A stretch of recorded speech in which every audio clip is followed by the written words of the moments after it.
Sego, this is Dawn David, and I'd like to welcome you this afternoon to ANA's webinar on how to sustain a language program, other funding sources.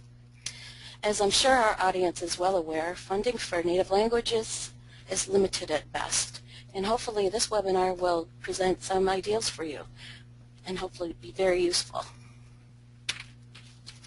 As mentioned, this webinar is sponsored by ANA, but it is hosted by ANA's Eastern Region Training and Technical Assistance Center. The Eastern Region encompasses the 37 states. If you draw a line down from North Dakota all the way down to Texas, it is inclusive of all states heading east from that line. We provide pre-app training, project planning and development training, and post-award training once your application is funded. We also provide technical assistance when you're writing your application, and if you were unsuccessful in your application, we can provide technical assistance for you as well to resubmit your application. And once you are awarded, we can also give you project implementation technical assistance as well. As you see on the screen, our contact information is 1-888-221-9686, and our website is anaeastern.org. My name is Dawn David, and I'm the training specialist for the Eastern Region. I conduct the pre-app trainings, the PPD trainings, and provide technical assistance as mentioned earlier. I've been with the Eastern Region for about 2.5 years, but prior to that I was an ANA reviewer for over 10 years. I've worked in many capacities in my own community, including community-based projects, research, and Indigenous rights issues. I am a citizen of the Mohawk territory of Akwesasne. The organizers of this webinar have forwarded a brief listing of native language funding sources to you earlier if you were registered for the webinar. Unfortunately, some people are indicating that they have a hard time opening it, so what we're going to do is we'll resend it again after the webinar is concluded. By no means is this list a comprehensive list of all funding available for native languages, but it should give you a good start. So with that, let's begin. Today, we are very honored to have two presenters that will be sharing their native language programs and their sustainability experiences with us. Our first presenter is Lisa Enos, a coordinator and language instructor for the Head Start Immersion Nest in Washoe tribe in Nevada and California. Sorry about that. Lisa is a current Esther Martinez Initiative grantee, and she will share with us her sustainability plans. Our second presenters are Amber Hayward and Brittany Corpus from the Puyallup tribe and their language program. They are with the txWalšucid schools, and they will present their tribally funded program and how their tribe supports their language preservation efforts in their community. And so we're going to start with our first presenter. As I mentioned before, this is Lisa Enos of the Washoe and Shoshone, who is of Washoe and Shoshone descent. She is a wife and mother of 3 who are being spoken to in the, I'm not, sorry Lisa, That's okay. in her language. She is the coordinator, teacher for the Washoe Tribe's ANA Esther Martinez grant, implementing an immersion nest within the tribal Head Start on the reservation she was raised on. Lisa has been working with elders in her community, learning her language since the mid-1990s. She studied early childhood development at College of the Redwoods in Eureka, California, and at Western Nevada College in Carson City. So Lisa, I'm going to turn over the controls to you, and I'd like to welcome you. All right. Thank you, Dawn. You're welcome. Lisa Enos, My name is Lisa Enos, and I'm from the Washoe Tribe in Nevada, California, and I'm also a person from the Valley here on one of our reservations, one of our 4 reservations. I'd like to thank you guys for joining us today, and maybe I'll be able to share a little bit with you about our program and our hopes of sustainability. So this here is a class picture. We're here at one of our class field trips at Lake Tahoe.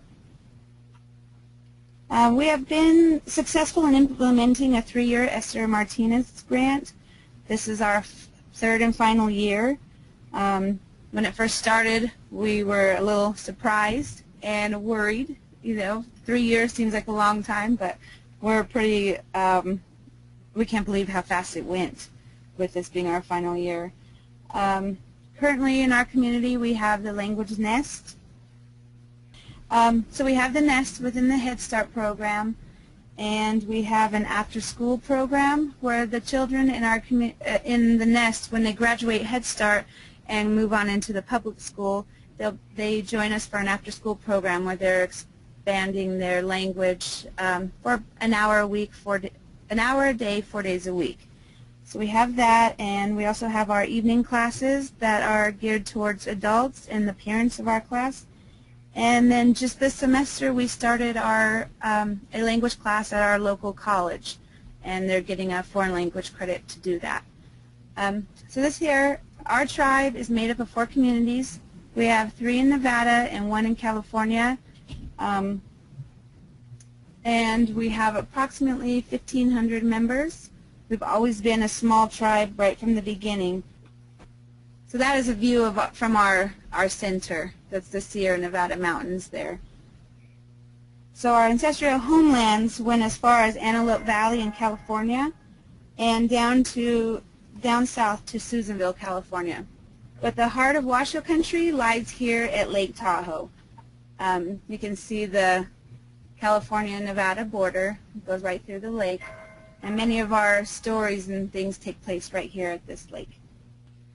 So our school is located right below these mountains here. These are the Sierra Nevada mountains, and you can see it holds the lake up there, and we're just right below there. And that's the Powaloo Reservation. Another picture of Tahoe. So in our nest we have worked really hard, but it's kind of seemed really natural to engage not only our students but the entire family. So to us, sustainability was about our language being spoken in the home. We kind of know that even though our efforts in the school are with our best intentions, it's not going to survive unless the whole entire family is using the language. So in the following slides, hopefully you'll be able to see how we've inspired language and culture in the lives of the families that we serve, and also our community. So connecting our elders and our children was very important to us. We have a elders program where they play cards and eat lunch, and it's pretty much strictly just for the elders. And we have tried really hard in these few years to get the elders to come into class. We have 1 elder speaker. She's here every single day, but to get the other elders in class was a bit of a struggle. So what we did with partnering with the Senior Center was they allowed us to come up once. We've been shooting for once a month, but sometimes more often. And so we walk our children up there. We have hands-on activities for the elders to work on with the children. In these pictures you can see that they're making stepping stones. So we have a handprint of our elder and of the child, and those stepping stones are going to go in their organic, they are in their organic garden. And many of the elders you see in these slides, they're all speakers, and they are of different dialects, so the children are really exposed to the different dialects during our visits. And it's been really successful for us to visit them opposed to the elders being in the class. Not a lot of them want to be in a class with 18 3- to 5-year-old children on a daily basis. So out of our 1,500 members, we probably have about 8 fluent speakers left, and they're all over the age of 70. So when we were designing our initiative, we thought it was really important to meet the family. So what we learn in the nest during the day is also what they're going to be learning in the evening at the parent classes. These are some more pictures of our kids at our Elder Center. So the lessons are duplicated at night. Here you can see we've been studying our fish, ought to be, and the life cycle of the fish, and also fishing practices. So we brought a canoe in class. We've made canoes out of organic material. But also we've been making fish traps with the children. And something really exciting happened with us making the fish traps in class. They're miniature size. But when the kids brought them home and shared them with their family, it kind of sparked something in the families. You know, many of them were fishermen anyways. But to build their own fish trap using nothing but our native material was really fun for them, and they went out and they gathered material. We've had classes, and then they joined us for a traditional fishing day on one of the rivers, creeks that lead into Lake Tahoe. So you can see a dad here from our program making his fish trap. The grandmother in the top right corner, she's been really a big part of our program, and she's learned how to do all of this in class, and then now she's one of our teachers in the community.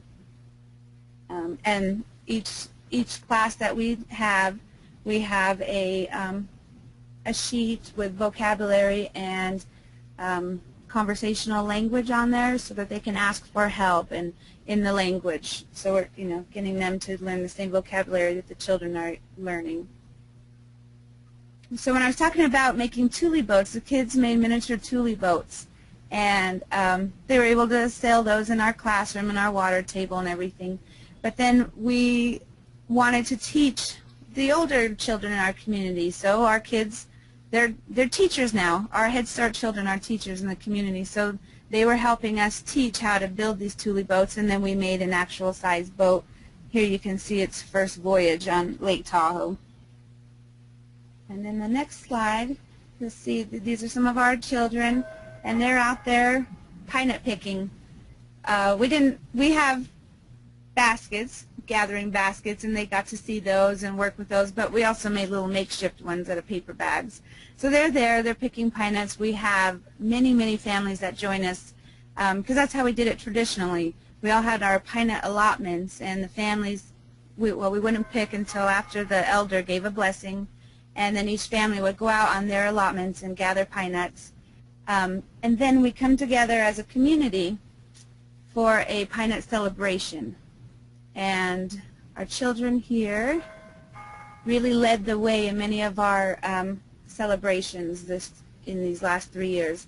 You see a little Dihamogayugi and her grandfather out there picking pine nuts together.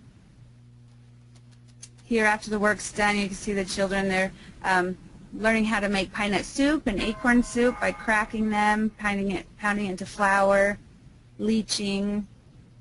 So our class as a whole, we made the acorn and pine nut soup for our Gum Sabay this year. That's our pine nut celebration.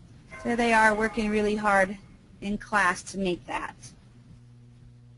Then they'll go out and teach how to do this. Part of our pine nut celebration is delivering the message of when and where the celebration will take place. Like I mentioned before, we have 4 different communities spread out, and this is about a 32-mile run. And since the language nest has been, since we've had the language nest, we have a lot more participation in this activity. In many of these pictures you can see we have one of the grandfathers in our program. One of our grandmothers is running next to her daughter delivering the message. That's me on the bottom right as well. So yes, it's just growing. The pride in our community and our activities, kind of stemming from what the kids are learning at school and what they're carrying home, is really flooded over into not just the families but the community. Everybody's really excited about our history, about our traditions. So the night of our pine nut dance, our children hosted the games. So we've taught older children in the different, in all the different communities, stick game. That's a stick game up in the top right, and then also hand game in the bottom middle picture. It's a traditional gambling game. And so they hosted that. They were the teachers. and showing the other children how to play those games, and then the dance there on the bottom right. One more thing that we've done in class that hasn't been done probably since my great-grandparents was the making of rabbit skin blankets. So we're from the high desert, and we used to get a lot of snow, not much anymore, but so rabbit skin blankets is something that we used to make that didn't really get passed down. So as a class, we kind of learned how to do that. You can see on the top left picture, she's practicing the spiral cut on paper before we actually gave them one of the rabbit pelts to cut. So then they moved on to the rabbit pelts, and then they twist it, and so we made, as a class, the first rabbit skin blankets that for maybe 50 years they haven't been made, and then different weaving activities to go along with that. We gifted that first rabbit skin blanket to one of the elders after it was finished. So, like I was mentioning before, with our children learning all of this language and culture in our classroom, they're teaching it in the community. Here's one of our grandmothers learning how to make the blanket. So that larger blanket there was a whole entire community effort. Everybody had their hands in making that blanket. And then also on the bottom there, teaching different weaving and sewing. Here in the winter months, we also brought back making snowshoes. So this is the kids in the Dressville community, and we see some grandparents in there learning how to make snowshoes. Some more pictures of our blanket, not complete in that picture. In the picture on the right, we have one of the students in my class and his mother working together on that.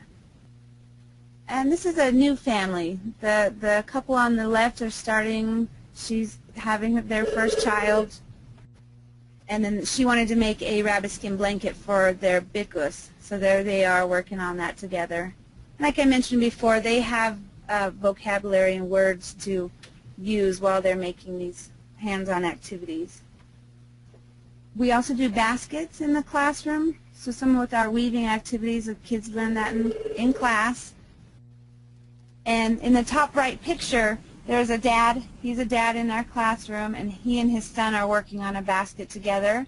We have our grandmothers there in the bottom left picture, and they're sewing moccasins for the kids.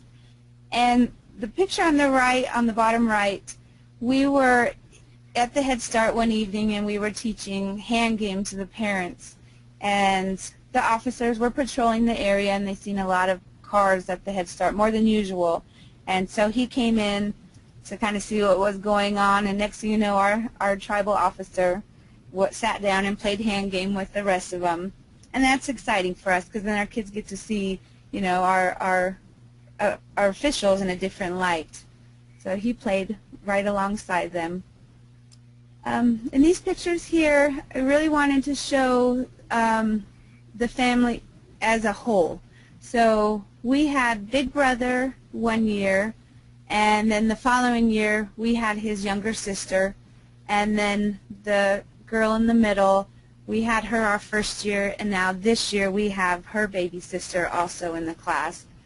All four of them are really, really good with the language, and they're exciting their family. These two girls, they have a grandmother in their family who speaks the language but never really spoke to them before in it. But with them learning at school, now their grandmother, she calls them on the phone and will talk nothing but language with them. So this here is a picture of that entire family. We have the grandmothers in the top left picture. We have Dad on the right, Mom and Big Sister on the bottom left, and then little sister Witzook on the bottom. So that is a family unit there where the language has made it into the home, and they're all using it.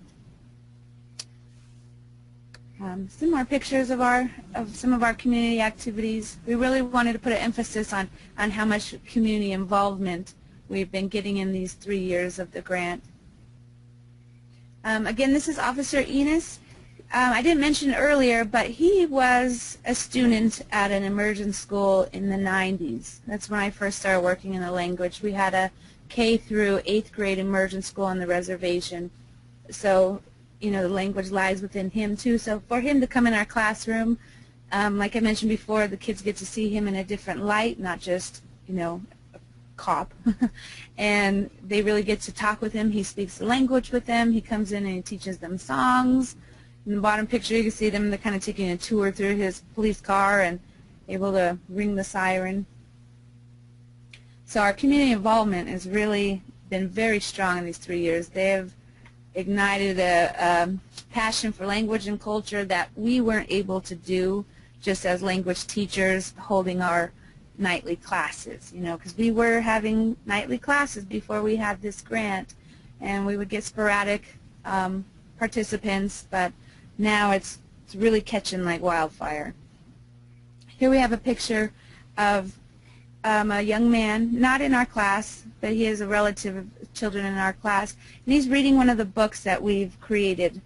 In writing our grant, we wanted to create material that would, you know, be passed down, be able to sustain over the years, and so we did legends. We took legends of our tribe and we translated the stories.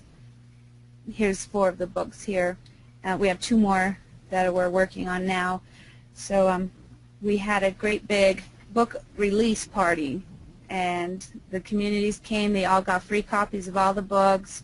We had hands-on activities that coordinated with each story. So like the story of how we got pine nuts, the kids were able to plant pine nuts because every year, every summer, our pine nut hills, they catch on fire, and we've just really trying to work hard at you know, regrowing pine nut trees out there.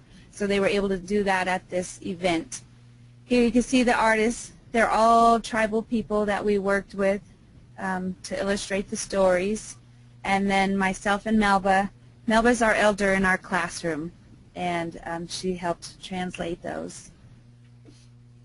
So it was a really big and exciting event that also got all the community involved. In these pictures here, we have tribal leadership again. In the top right corner, we have Councilman Ellis.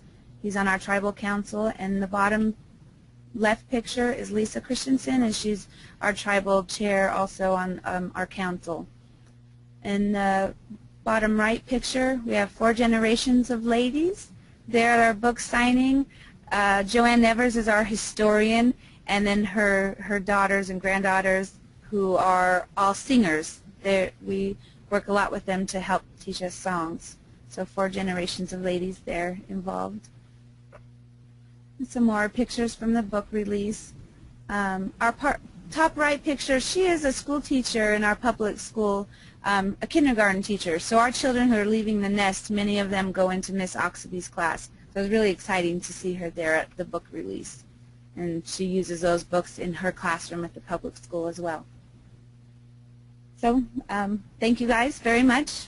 This is my contact information. If you guys have any questions or want to email me, and hopefully you were able to see how we're hoping for sustainability in our program by involving our whole community and our families in our language program. Thank you. Yeah, Lisa, that was an excellent presentation. And I'm sure there'll be many questions once we've concluded. Okay. Just to mention to people that want to ask our presenters questions, we're going to have a section later and after both presenters are done. So with that, we are switching over to our next presenters. Let's introduce our second set of presenters, and we'll begin with Amber Hayward, who is an enrolled Puyallup tribal member and a descendant of the Confederated Salish and Kootenai tribes. She lives on the Puyallup Reservation in Washington State, where she is also employed with the Puyallup Tribe of Indians. She spent approximately 8 years working in the Historic Preservation Department, sharing the history of her tribe with the community and schools. Amber then transferred to the language program in 2012 as a language instructor, where she works with the tribal community and Chief Leshy schools. And her co-presenter is Brittany Corpus. Brittany holds an MS in Educational Leadership, and she began her career at Chief Leshy Schools in Puyallup, Washington 8 years ago. She taught 3rd and 4th grade for 6 years and then began instructing gifted and talented students. She coordinated the 21st CCLC grant for the K-12 Chief Leshy School District and is currently the NAM grant coordinator and response to intervention instructional coach, where she designs and implements programs to support increase in English language proficiency, known as the Create-A-Board to Career Project. In the summer of 2014, she began the collaboration with the Puyallup Tribal Language Program to support the txWalšucid Language Revitalization Project. Hatzlachel Twago Amber Hayward Seedsta, txWalšucid. Good day to you all. My name is Amber Hayward and I'm from the Puyallup Tribe of Indians. This is a map of Washington State, and the arrow there points to the Puyallup Reservation. We're located in the cities of the Tacoma and Puyallup area.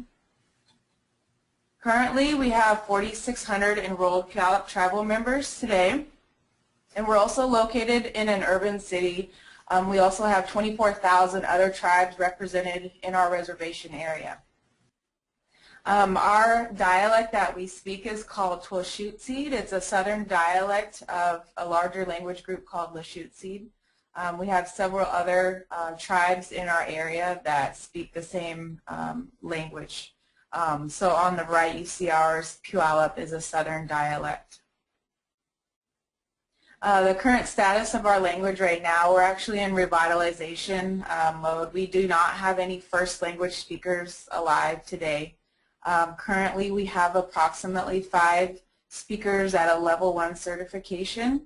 And then at our tribal school we have approximately 7 teachers in the process of obtaining their level 1 certification in the txWalšucid language. We do have many resources available on our language. We have several audio recordings of first language speakers. We have many documents also on the Lushootseed language.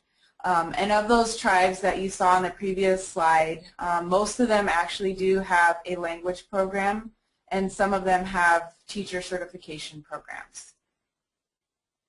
In 2007 was when our official language program was established, and there were 4 positions created: a director, a program coordinator, a media developer, and a language instructor. And our program was 100% and still is tribally funded. The former instruction and certification methods that the former program used were we tested on 42 different curriculum books. We have 42 sounds in our alphabet. It was a grammar-based teaching, and then the teachers, once they became certified, they had to teach out of the 42 books. In order to become a certified teacher, you also had to be enrolled in a Western Washington tribe.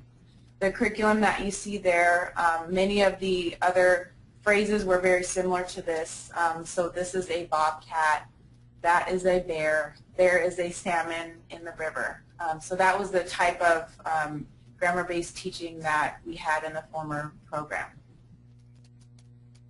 And then change came to our program in 2014.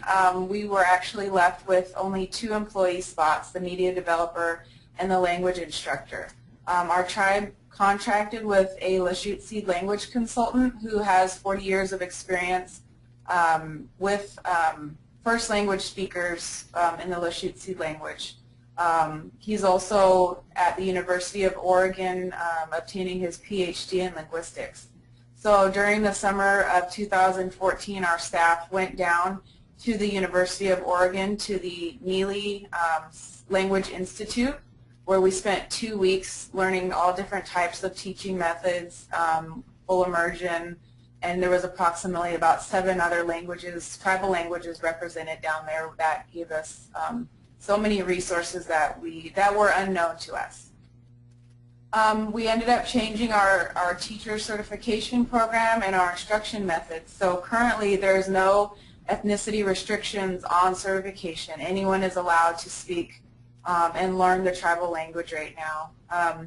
We switched it to being able to master different domains in your day, so like waking up for breakfast, speaking the language, or speaking to your children on your way to school, or talking to your coworkers at work.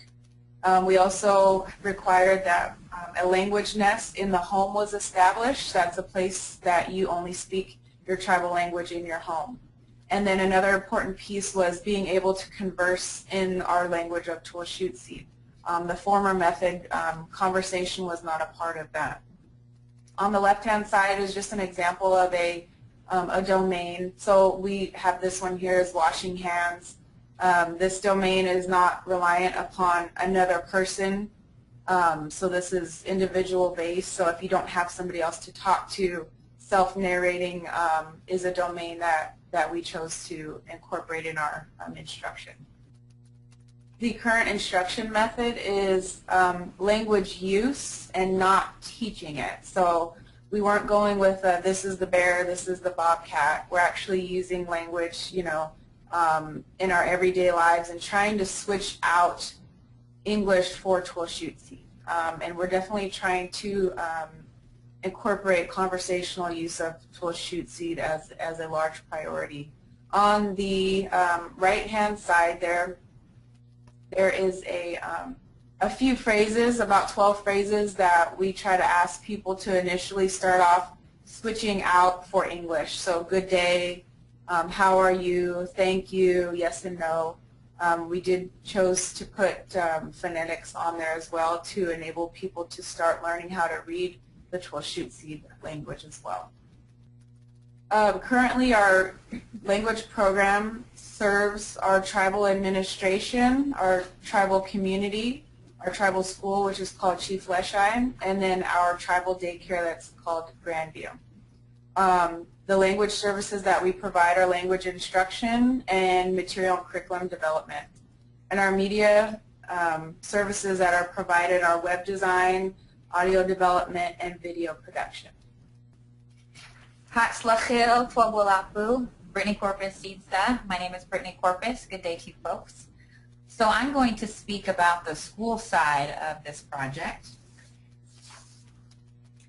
All right, so we are located in Puyallup, near the densely populated urban city of Tacoma, Washington, which is about 30 to 40 minutes south of Seattle. So go Seahawks. Sorry, Miss Lisa. We are a Bureau of Indian Education tribally controlled grant school, which means we are funded by a variety of BIE and U.S. Department grants, and we also receive state funding. And we are operated by the Puyallup Tribe of Indians. All right, so we serve grades pre-K through 12, and we are at about 1,100 students with the additional wraparound service programs such as FACE, Parents as Teachers, High School Completion, and GED programs. We serve about 60 to 65 different tribes and pull from about 26 different school districts in the surrounding areas.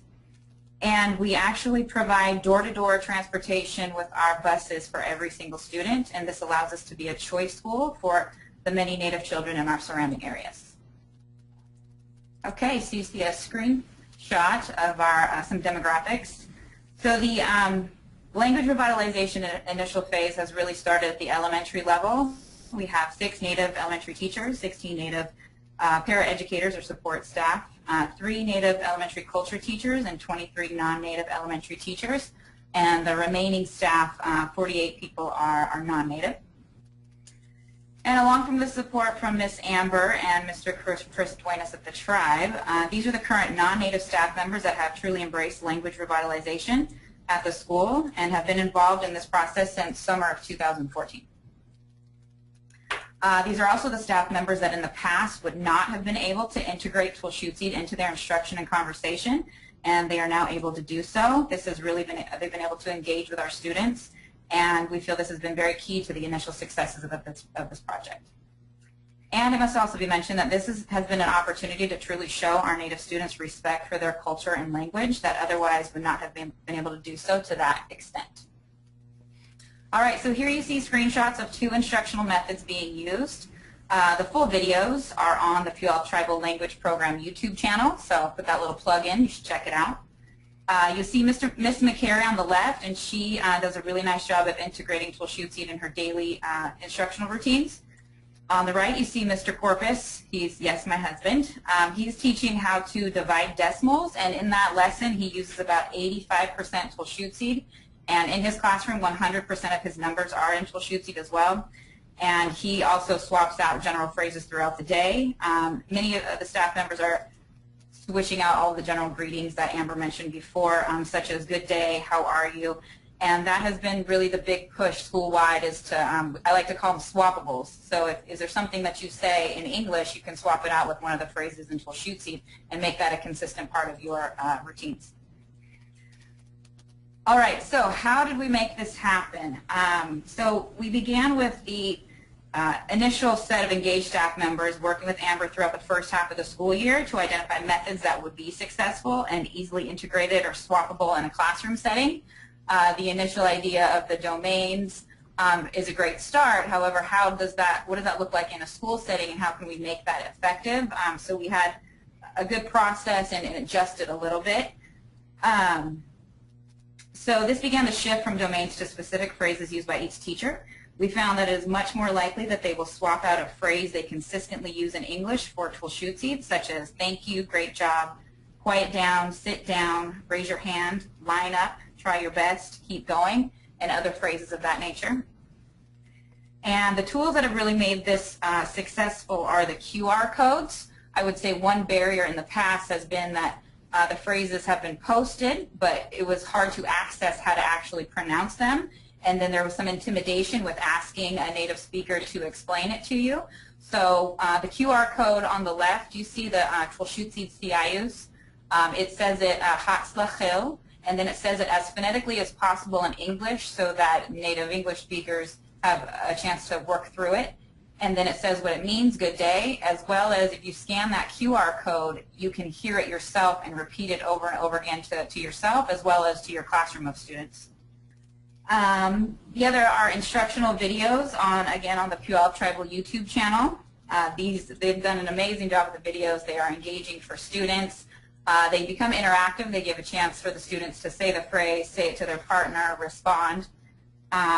And the media on this has been absolutely powerful and made the language very accessible for students, staff, and community members.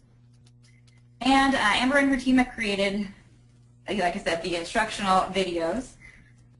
All right, so and then on the left you see the txWalšucid CIUs, which is basically a homework page that we're sending home with kids. And the intent is not only for the students to practice, but to really engage their parents and guardians in the language use as well. It's more likely that the students and staff will use the language more if they have people at home to converse with. All right, so all of these resources would not have been effective without staff buy-in. And how did we get this? Well, we've made the resources easily accessible. We used a variety of media and are able to tie these tasks to our school's strategic planning process. As a tribal school, we are using NativeStar, which is an online restructuring tool. And as a tribal school, there are culture and language tasks associated with that. So we developed tasks around integration of language and presented these plans at building leadership teams and really got feedback from the staff in terms of what is successful, what's not successful, what's going well, what needs to be adjusted. And we just kept improving and kept making different types of resources for the language. And we've gotten a lot of great feedback from each grade level. Recently I presented at our middle school and high school BLT so they can start this process as well. Gotten amazing feedback from them. Everybody's pretty excited about this. In addition to, we chunked out a part of their schedule for 15 minutes a day where they are to use the videos or to use books, speak in the language, try and have the kids for those 15 minutes only use txWalšucid. So that's become a required part of our day. I also would like to mention that from both Amber and my own observations, we have seen a significant amount of both of our lower performing students, many of which have IEPs and or are on a in a developmentally delayed classroom, or students with behavioral intervention plans have responded very positively to the integration of language. As an example, I've been working with a strategic level reading group, 5th graders, and a particular student was headed down the wrong path for the day in terms of his behavior. And I decided to try to hook them a little bit, and I said, would you like to do Simon Says, or we call it Suti Siab, and would you like to run the Simon Says game for the day in txWalšucid? And he was so excited. He jumped up. He was very happy. He was engaged. He was excited. He was very helpful to others because he's pretty successful with the language, and he was eager to learn more. So we've seen a good representation of the language with those particular kids, which is exciting because it just increases their attachment to school. So as far as funding sources go, free sources are making the decision not to speak English, and then that revitalization starts with yourself. It doesn't start with community or your family. It's a choice that you have to make as an individual. Using language in the home and speaking language to your children are the most important free resources that you can use to revitalize your language.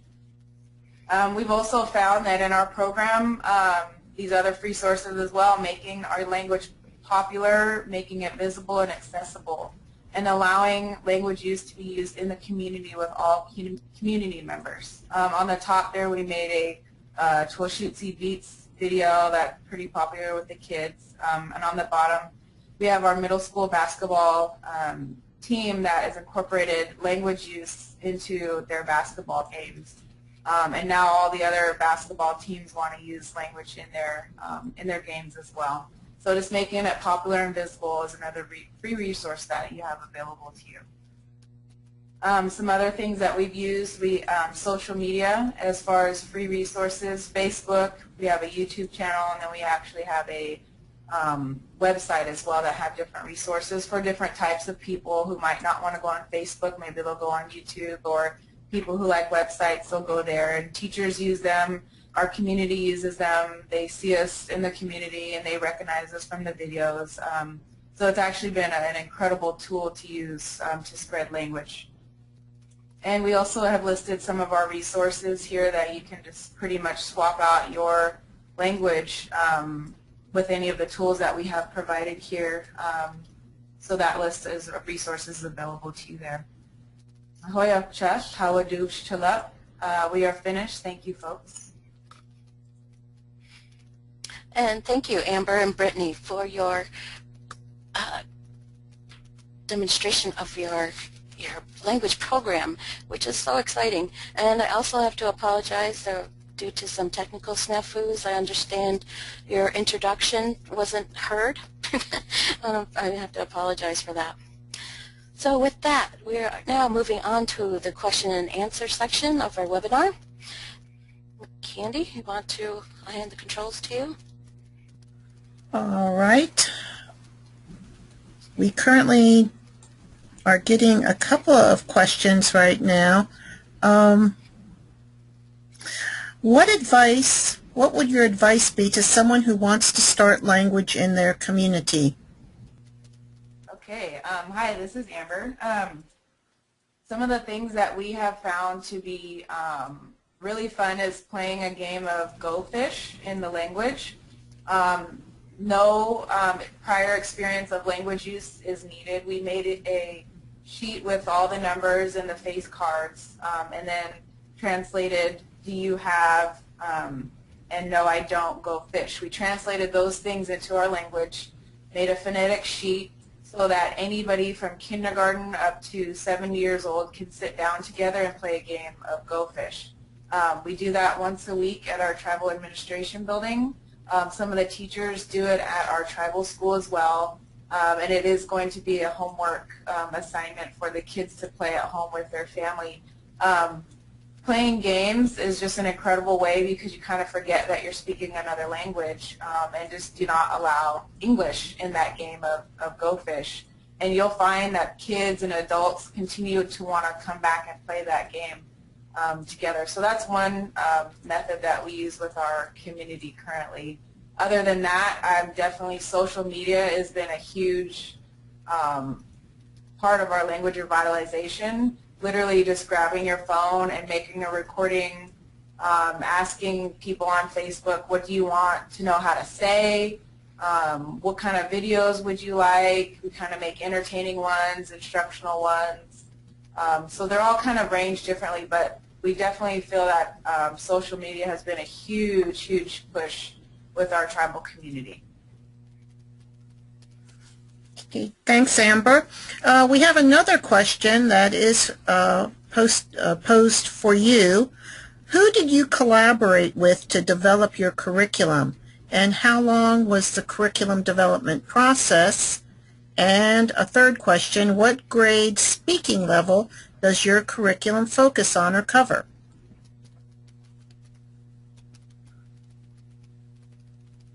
So prior teaching methods and curriculum was based off of the language instructor and what they wanted to teach. So our former director wanted to teach, a lot of the animals, a lot of verbs, just very simple sentences. Like I said, there's a bear, there's a dog, there's a cat.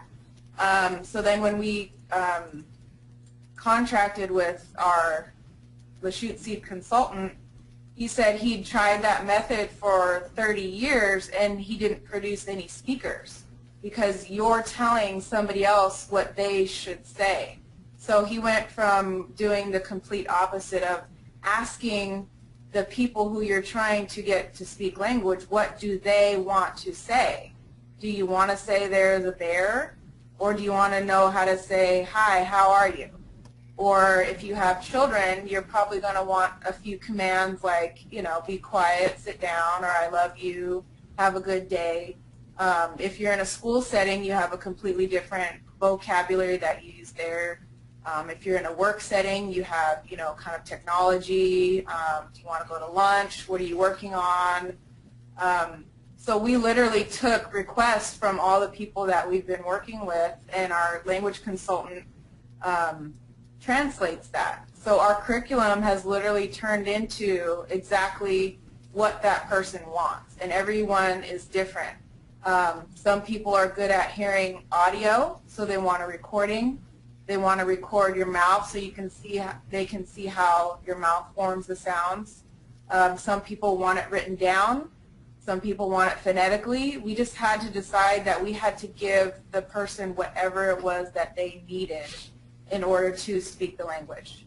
And on the school side, that just increased the buy-in by so much. I mean, you felt like you were really being heard, and that my access to the material might look different than even a co-teacher who teaches the same grade level as I do. I don't say, there is a cat. I don't say that often, but I do say, hey, how are you? What's up?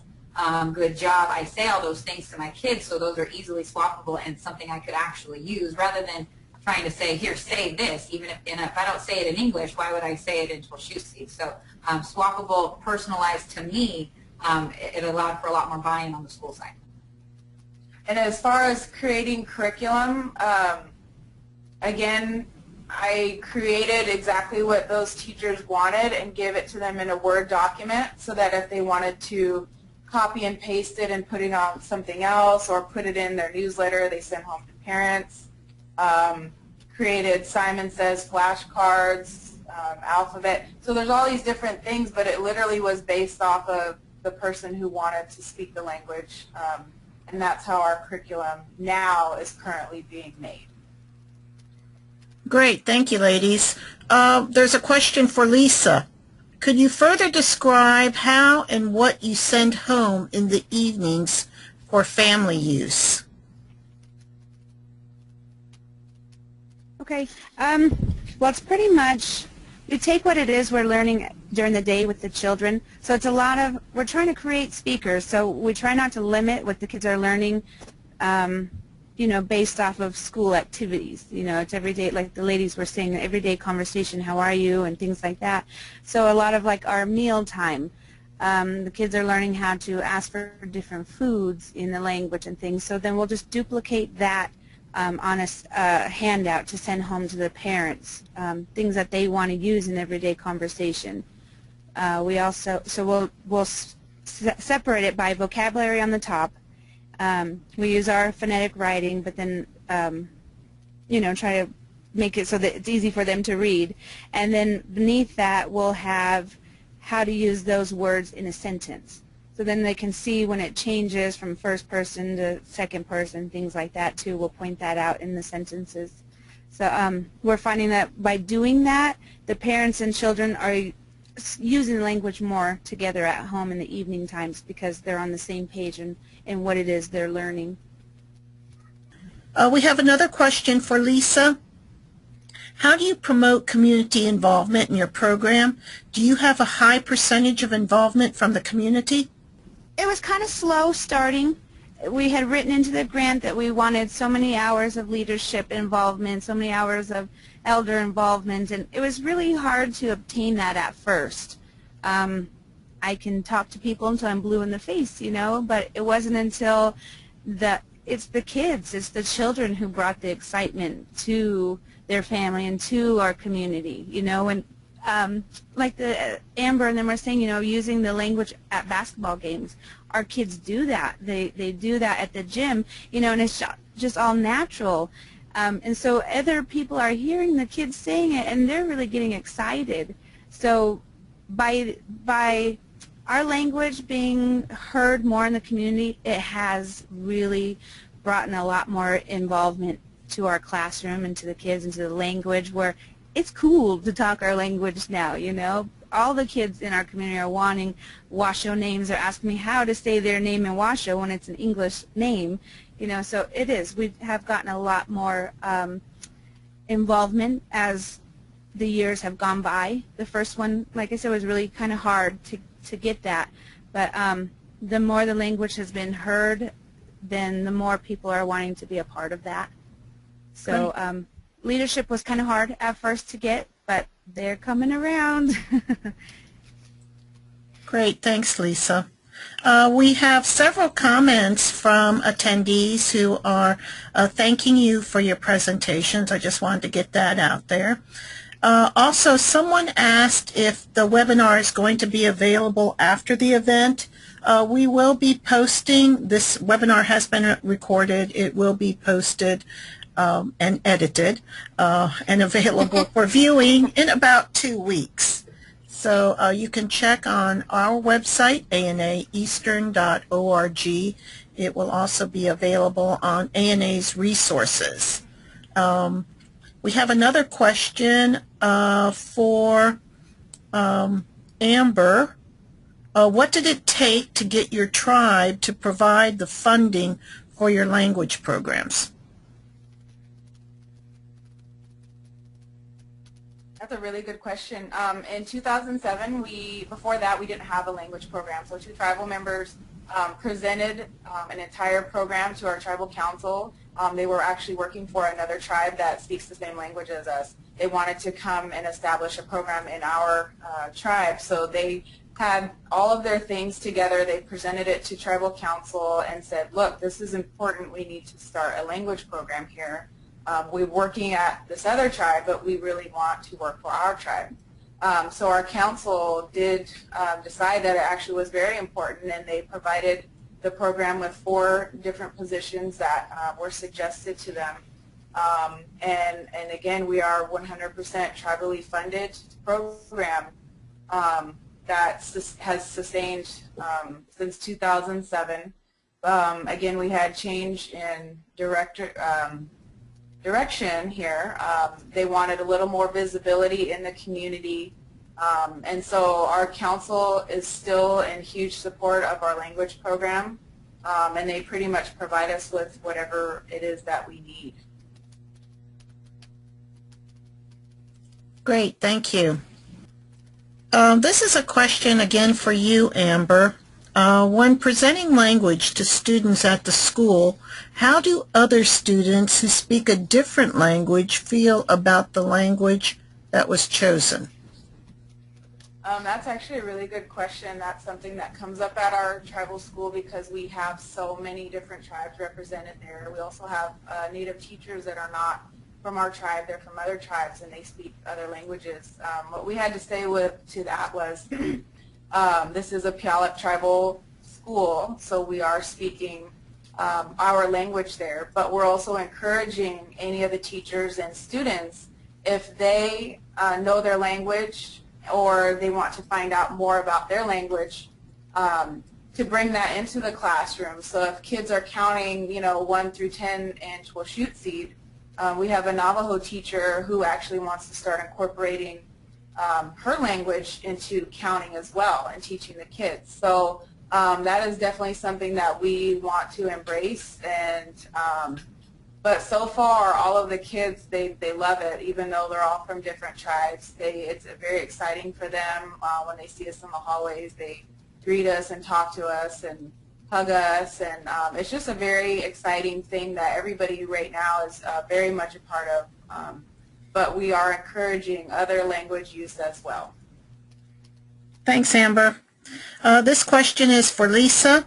Besides the satisfaction of sustaining the culture and language, do you offer incentives for community members to be more willing to be involved? Well, I work at Head Start, so we have had that. It's an ongoing struggle.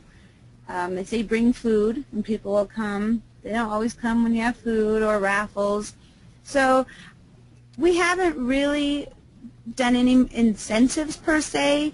I think when we get our most involvement is when we're doing hands-on activities like the rabbit skin blanket. That was such a buzz throughout the community because it hadn't been done in so many years that they wanted to be a part of it. So that was kind of the incentive for a lot of the people to participate was, they're learning this ancient form of art, and that brought a lot of people in. So activities like that is when we get our most participation, although we're not really doing any incentives per se. Okay, thank you. We have another question here. This might be something that's a little bit more in depth. Do either of, this is probably more for you, Amber, do you have any recommendations for starting a web-based language program for tribal members who don't live near the community or reservation? Yes, so one of the most important positions in our program is the media developer position. And I would strongly encourage any programs out there, if you don't have one, to get one. That has been the biggest success, I would have to say, in allowing outside community people to reach our language, which is something that they are very hungry for. So initially we started making website videos that were 100% in our tribal language with subtitles, but we found people learning the language that was very intimidating for them. So then we switched to making little funny Facebook videos that were partially in txWalšucid and partially in English and made it kind of funny. And then we found that people actually wanted to learn how to say Hatzlachil, good day. So we would make videos about that, and we get people from all over the United States looking at our website. We get community members in other states that are from our tribe say, thank you, I don't live on a reservation, I don't have access to this, so this is very helpful to me. They practice at home, which is another a great tool for videos. Instead of sitting in a class where you might feel intimidated that you might be saying something wrong, you can practice in your car, sitting there watching little videos and practice with yourself. So it's definitely been an incredible tool for people that are not in our community. So yeah, media development is incredibly important to language revitalization, for sure. Okay, thank you. And I think that concludes our... Andy, I have one more question that was sent to me by email. Sure. And it's for both sets of ladies. Who funded the speaker certification, and how long did the certification process take? Why don't we start with Lisa? The certification is initiated by our state. The state of Nevada has started certifying our language speakers, but the tribe has the authority to create our own testing. So it's our elders who come up with a form of testing to see, where you are as a speaker and rate you that way. So it's really up to the tribe, our tribe, to be able to say who is and who isn't a speaker. But it is accepted by the state of Nevada, our certifications. Okay, thank you. Mm-hmm. Amber, do you have an answer?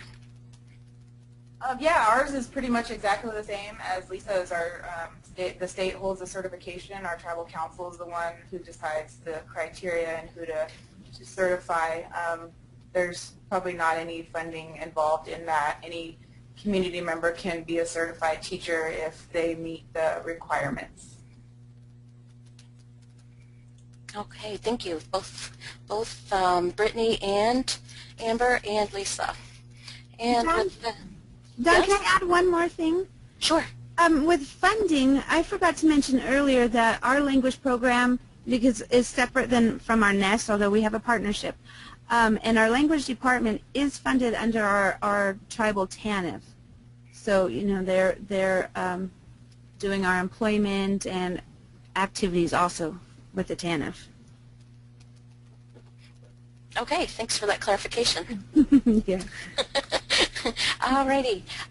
Again, I'd like to give a big thank you to both ladies, well, all three ladies, Brittany and Amber and Lisa.